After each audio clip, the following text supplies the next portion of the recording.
शाळेचं खासगीकरणाचा मध्ये निर्णय आला होता हंगामाला विरोधकांनी, तो निर्णयात आपला काय माहिती बदलला? मुळातच हे काहीतरी चुकीच्या माहितीच्या आधारे हे सगळं घडलेलं होतं.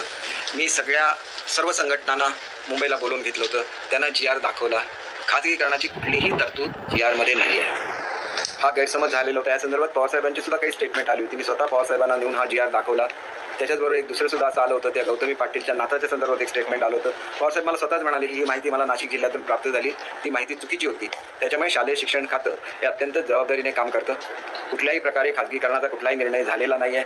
CSRचे पैसे हे ग्रामीण भागातल्या, तुम्ही अनेक वेळेला दाखवत असता की ह्या शाळेमधलं छप्पर गळतंय, या शाळेमध्ये मुलांना बसायला बेंचेस नाही, या शाळेमध्ये टॉयलेट्स नाहीत, या शाळेला कंपाऊंड वॉल नाही. याच्यापुढे असं म्हणायची संधी कोणालाही मिळणार नाही. CSRचे सगळ्यात जास्त पैसे महाराष्ट्रामध्ये क्रिएट होतात आणि ते जर महाराष्ट्रातल्या मुलांसाठी खर्च झाले तर त्याचं स्वागत सर्वांनी केलं पाहिजे. मी आपल्याला एक गोष्ट सांगतो, मी क्लिअर कट सांगितलेलं आहे की शेवटची अपॉर्च्युनिटी आहे. कोणी जर खोट्या हे फिरवणं असतील त्यांच्यावर कारवाई होणार. खोटं कोणाला बोलता येणार नाही. गव्हर्नमेंटचा GR हा लेखी असतो. कमी पटाच्या संदर्भातलं जे सर्क्युलर निघालं त्याच्यामध्ये स्पष्ट नोंद आहे की कुठलीही शाळा बंद होणार नाही. बंद होणार नाही हे माहिती असताना मुद्दाम मोर्चे काढायचे का? ते विरोधकांचं काम आहे. आणि त्याच्यामुळे जेवढ्या फॅसिलिटीज, मी आपल्याला जबाबदारीने अतिशय सांगतो, जेवढ्या फॅसिलिटीज शिक्षण खात्यामध्ये एका वर्षामध्ये आम्ही दिल्या, महाराष्ट्राच्या 60 वर्षाच्या इतिहासामध्ये कोणीही दिलेल्या नाही आहेत. 61,000 शिक्षकांना आम्ही टप्पानुदानावर आणलं. 30,000 शिक्षकांची भरती केली. शिक्षक सेवकांचं मानधन तिप्पट केलं. स्कॉलरशिपची अमाऊंट 5 पट केली. मुलांना पुस्तकांबरोबर वह्या मोफत आणण्याची स्कीम केली, म्हणजे त्याच्यामुळे पुस्तकाचं ओझं कमी केलं. जे लॅब असिस्टंट होते 1,500 रुपयावर काम करायचे, त्यांना 16,000 रुपये पगार केला. जे लायब्ररीयन 1,500 रुपयावर पार्ट टाईम काम करायचे, त्यांना 16,000 रुपये पगार केला. अनेक स्कीम, असं मी तुमच्याशी तासभर बोलू शकेन. छोटे छोटे केंद्रप्रमुखांच्या पदं रिक्त होती, सर्व केंद्रप्रमुखांची भरती सुरू केली. शिक्षकांना ज्या परीक्षा द्यायला लागतात सरकारी नोकरीमध्ये प्रमोशन मिळण्यासाठी, सगळ्या परीक्षा चालू केल्या. अशी एक गोष्ट शिल्लक ठेवली नाही की जी शिक्षकांसाठी किंवा विद्यार्थ्यांसाठी सुविधा निर्माण त्याच्यामुळे केल्या. परंतु मी स्पष्टपणे सांगितलेलं आहे, पुढच्या वर्षीपासून क्वालिटी एज्युकेशन एकमेव उपक्रम आहे. याच्या व्यतिरिक्त दुसरे उपक्रम नाही. सगळ्या शाळांना आम्ही किचन गार्डन कंपल्सरी केलं आहे. शाळांच्या मिड डे मीलचा पूर्ण मेनू आम्ही चेंज केलेला आहे. अतिशय इंटरेस्टिंग मेनू केलेला आहे. त्याच्यामध्ये रोज वेगवेगळ्या तऱ्हेचा पुलाव असेल, बिर्याणी असेल, त्याच्यानंतर स्वीट डिश असेल. आठवड्यातून एक दिवस एक पुलावचं त्यांना देण्याची व्यवस्था केली. जे नॉन व्हेजिटेरियन आहेत त्यांना ज्या दिवशी एक पुलाव दिला जाईल त्या दिवशी मुलांना, जे व्हेजिटेरियन त्यांना केळी देण्याची व्यवस्था केलेली आहे. मोड आलेल्या धान्याची सॅलड देण्याची व्यवस्था आम्ही करतोय. त्याच्यामुळे हे कधी महाराष्ट्राच्या इतिहासामध्ये घडले नाही. एवढे बदल महाराष्ट्रामध्ये घडत आहेत. वाचन संस्कृती वाढावी म्हणून आठवड्यातले 2 तास मुलांना वाचन कंपल्सरी केलेलं आहे. मुलांना सर्व तऱ्हेच्या इक्विपमेंट्स आम्ही देतो, ज्याच्यामध्ये आर्टिफिशियल इंटेलिजन्स आहे, रोबोटिक्स आहे. परंतु हे खाजगी शाळांमध्ये आम्हाला देता येत नाही. म्हणजे आमच्या एडेड स्कूलमध्ये त्या संदर्भात सुद्धा आदरणीय उपमुख्यमंत्री देवेंद्र फडणवीस साहेब आणि माझी केंद्रीय मंत्र्यांची चर्चा झाली आणि त्यांनी मान्य केलेलं आहे की आम्ही त्यांना गव्हर्नमेंट स्कूलचा स्टेटस देऊ, जेणेकरून या मुलांना सुद्धा आम्ही पुढच्या वर्षीपासून ड्रेस देऊ शकतो. आम्ही सगळ्या मुलांना ड्रेस, पूर्वी कसं होतं मागासवर्गीय मुलं असली ड्रेस मिळायचा, दारिद्र्यरेषेखाली मिळायचा, सर्व मुलांना अजिबात ड्रेस मिळत नव्हतं. मुलं अनवाणी पायाने यायची शाळेमध्ये, सगळ्यांना शूज सॉक्स देण्याची व्यवस्था केली. एवढे बदल शालेय शिक्षणामध्ये कधी झाले नाही. आणि सगळ्यात मोठा बदल घडेल की ज्या वेळेला आम्हाला CSRचे पैसे उपलब्ध होतील त्याला महाराष्ट्रातल्या शाळा भारतातल्या सर्वोत्कृष्ट शाळा असतील. त्याच्यानंतर आम्ही PMC मधून स्कूल्स देतोय. त्याच्यानंतर आम्ही आदर्श शाळेखाली स्कूल देतोय. त्याच्यामुळे आमची जी योजना आहे, कदाचित पत्र लिहिण्यामध्ये काही चूक झाली असेल, परंतु प्रत्येक केंद्राच्या स्तरावर किमान 3 तरी शाळा अशा असतील की मुलांना प्रायव्हेट स्कूलमध्ये जावंसं वाटणारच नाही. एवढ्या उत्कृष्ट शाळा तिथे निर्माण केल्या.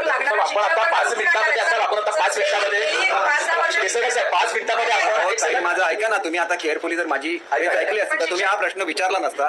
30,000 शिक्षकांची भरती सुरू झालेली आहे. हे आमचं जे पवित्र पोर्टल आहे ओपन झालेलं आहे. त्याच्यामध्ये 29 जिल्ह्यांनी मागणी केलेली आहे, कारण उरलेल्या 5 जिल्ह्यांचं जे चेकिंग व्हायला लागतं सोशल वेलफेअर डिपार्टमेंटकडून, ते व्हायचं शिल्लक आहे. त्याच्यामुळे ही क्रांतीच आहे ना. 30,000ची भरती कधी झाली महाराष्ट्राच्या इतिहासामध्ये मला दाखवा. ही प्रोसेस येत्या 15 दिवसामध्ये पूर्ण होणार. त्याच्यानंतर शिक्षकांच्या डोक्यावर जी सतत टांगती तलवार असायची बदल्यांची, ती रद्द केलेली आहे. त्याच्यामुळे पुढच्या काळामध्ये एका जागी त्यांना राहता येईल. दर 5 वर्षानंतर बाहेर जायचं. कठीण क्षेत्रामध्ये असलेल्या सर्व टीचर्सना आम्ही त्या कठीण क्षेत्राच्या बाहेर काढलेलं आहे.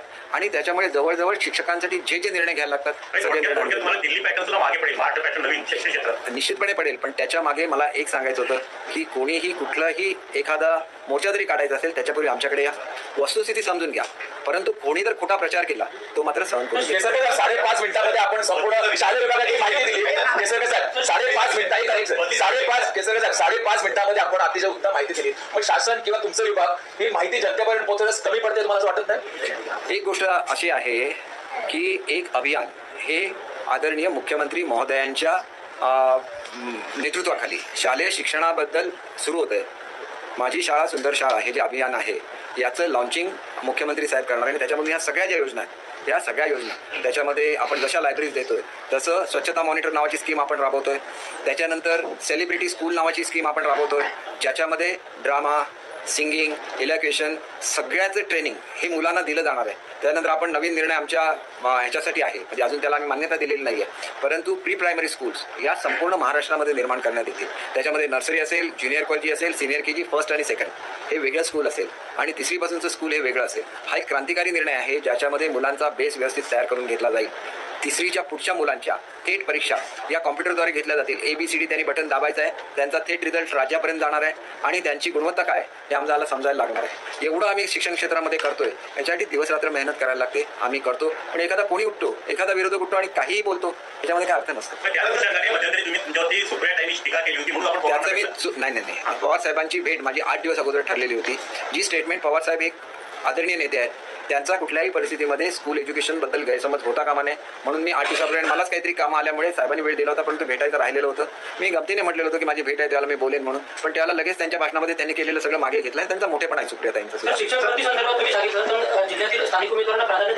हे बघा असा जिल्ह्यामध्ये प्राधान्य देण्याला जरी घटनेमध्ये हे नाही तरतूद नाही त्याच्यामुळे कोर्टामधून ते स्क्रॅप होणार परंतु जो जिल्हा आपण निवडू त्याच्यामधून बदली नाही आणि त्याच्यामुळे शिक्षक इथे येताना विचार करणार.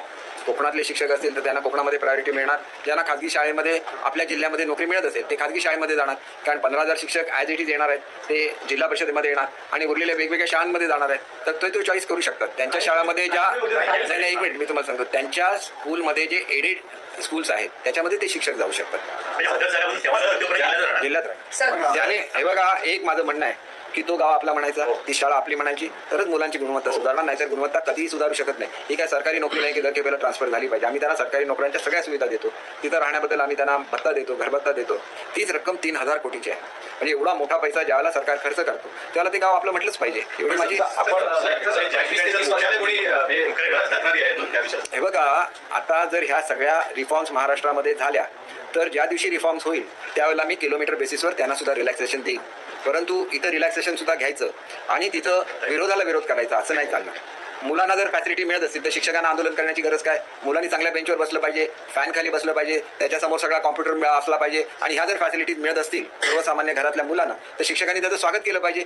GR वाचायचं नाही आणि उगाच आंदोलन करायचं हे याच्यापुढे घडणार नाही याची मला गॅरंटी दिलेली आहे शिक्षक संघटनांनी. दुसरं जे शाळा बाह्य विद्यार्थी आहेत त्यांच्या सर्वेसाठी सुद्धा आम्ही मिटिंग घेतो आणि आम्ही चांगला निर्णय घेतो आश्वासन दिलं. शेवटी गुरुवारी असं त्यांच्याबद्दल मला अतिशय आदर आहे आणि त्याच्यामुळे संघटनांचा निर्णय अतिशय पॉझिटिव्ह होता आणि त्याच्याबद्दल मी त्यांचा आभारी आहे. शासन अनेक सुविधा देत असताना शिक्षक लागतील त्या शाळेमधून बदलीची काहीच तरतूद नसणार आहे. एक्सेप्शनल केसेस सोडून नाही. हे बघा ज्यावेळेला तुम्ही एखाद्या बँकेमध्ये क्लार्क म्हणून लागता किंवा मॅनेजर म्हणून लागता त्याला तुमच्या गावाला पाठवण्याची तुम्हाला तरतूद आहे. कुठल्या नोकरीमध्ये तरतूद आहे सांगा. 1-1 लाख रुपये पगार घेतात आणि मग तरी पण त्या गावाला आपलं गाव म्हणणार नाही, त्या शाळेला आपलं शाळा म्हणणार नाही. कसं चालणार.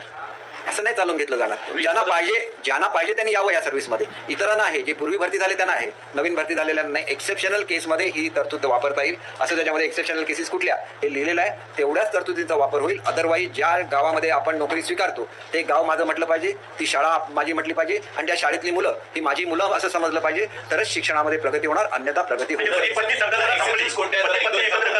अहो पती पत्नीच आहे ना एकत्रीकरण जे एक्सेप्शन आहे त्याच्यामध्ये ते आहे पण त्यांनी सुद्धा त्या जिल्ह्यातली जर पत्नी स्वीकारली तेवढं सुद्धा करणार नाही का.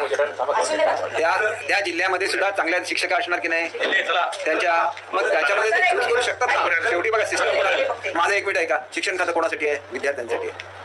शिक्षण खातं विद्यार्थ्यांसाठी हे मान्य करा आणि तुम्ही आतमध्ये या. ज्यांना हे मान्य नसेल त्यांनी या खात्यात येऊ नका त्या खात्यामध्ये. हे माझं स्पष्ट म्हणणं आहे आणि हा चॉईस तुम्हाला आता आहे ना.